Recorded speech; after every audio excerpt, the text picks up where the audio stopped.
جاہلیت کے زمانے میں لڑکی کی پیدائش ایک بہت بڑا سنگین ترین جرم سمجھا جاتا تھا. یتوارا من القوم من سوء ما بشر به. وَإِذَا بُشِّرَ أَحَدُهُمْ بِالْأُنثَىٰ ظَلَّ وَجْهُهُ مُسْوَدًّا وَهُوَ كَظِيمٌ. جب کسی انسان کسی باپ کو اس کی بیٹی کی پیدائش کی خوشخبری دی جاتی تھی تو ظَلَّ وَجْهُهُ، اللہ تعالیٰ کہتا ہے پورا چہرہ اس کا مسودن، کالا سیاہ پڑ جاتا تھا غم کی وجہ سے. وَهُوَ كَظِيمٌ. میں لڑکی کا باپ کہہ لوں، یہ کیسے کہہ لوں؟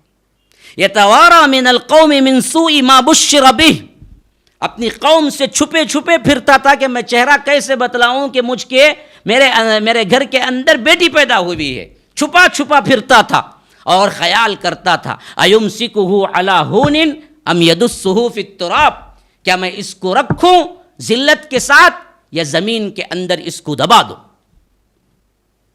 اسی لیے قرآن نے فرمایا وَإِذَا الْمَوْءُودَةُ سُئِلَتْ. زندہ گاڑی ہوئی لڑکی سے پوچھا جائے گا کہ کس جرم کے پاداش میں تجھے زندہ گاڑا گیا.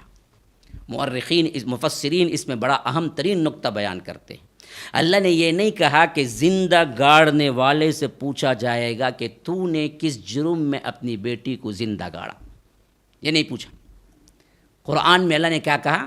زندہ گاڑی ہوئی لڑکی سے پوچھا جائے گا کہ کس جرم میں تجھے زندہ گاڑا گیا. پورا مجہول کا صیغہ ہے. وَإِذَا الْمَوْءُودَةُ سُئِلَتْ. کیوں؟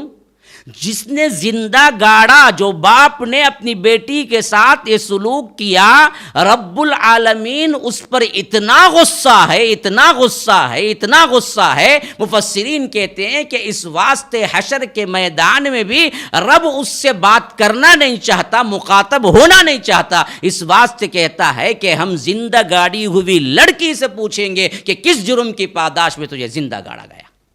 اس کے باپ سے نہیں پوچھیں گے. اس حد تک غصے میں ہے رب. جیسے ہم کہتے ہیں نا کبھی تمہارا چہرہ دیکھنا نہیں چاہتا میں. کوئی اسکور کرنے آتا ہے، کوئی اس کا کیا ہے جرم ثابت ہو گیا، اب مالک کے پاس وہ آتا ہے ہاتھ جوڑنے کے لیے، ایک مرتبہ غلطی ہو گئی معاف کر دو. تو اس وقت کبھی کبھی جرم اتنا شدید ہوتا ہے تو آقا کیا کہتا ہے کہ تو بات نہ کر، تو چہرہ نہ دکھا، چل نکل باہر. وہی انداز ہے یہاں پر. جس بچی کو زندہ گاڑا گیا اس کے ماں باپ سے آج بھی وہ شکل دوسری حیثیت میں موجود ہے، حمل گرانے کی حیثیت سے. آج بھی وہ مائیں اب بھی موجود ہیں جو اپنی اولاد کو ڈیفرنٹ کرتے ہیں باقاعدہ. اولاد مرد بچہ ہے تو سر پہ اٹھا کے بٹھاتے ہیں، بچی ہے تو اسے کیا ہے لات مار کے بٹھاتے ہیں. وہ کچھ مانگتی ہے تو بیٹھ خاموش، اور بیٹا مانگتا ہے تو فوری طور پر لا کے کیا کرتے ہیں اسے دیتے ہیں. کہتے ہیں کہ بیٹا ہمارا سہارا بنے گا، تو کیا بنے گی، تو الٹا لے کے جا. یہ ہندوانہ خیالات ہیں پورے کے پورے. بیٹی تو نعمت ہے، بیٹے کے لیے کوئی گارنٹی نہیں آئی ہے.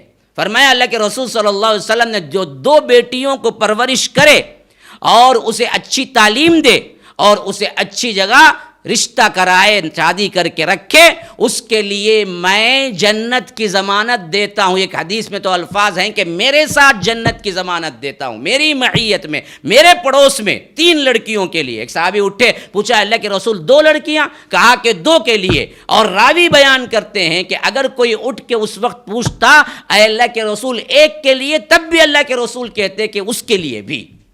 پوچھنے والا نہیں اٹھا، لیکن اللہ کے رسول صلی اللہ علیہ وسلم کو اس وقت خطاب کرتے ہوئے دیکھنے والے صحابی کہتے ہیں کہ 1 لڑکی ہی صحیح، لیکن یہ حدیث کہیں نہیں آئی ہے کہ 2 بیٹوں کو تم تعلیم دو، اچھی طرح ڈاکٹر انجینئر بنا دو اور بڑے بڑے گھرانوں میں پتلی کمر والی خوبصورت حورین کو لے آ کے شادی کر کے تم رکھو تو تمہارے لیے جنت ہے. کہاں بتاؤ مقابل میں کیا ہے؟ تو اصل عزت، عفت، احترام، یہ سب کچھ تو اللہ تبارک و تعالی نے خواتین کے لیے رکھا ہوا ہے ہر لحاظ سے، دنیا کے اعتبار سے بھی، دین کے اعتبار سے بھی.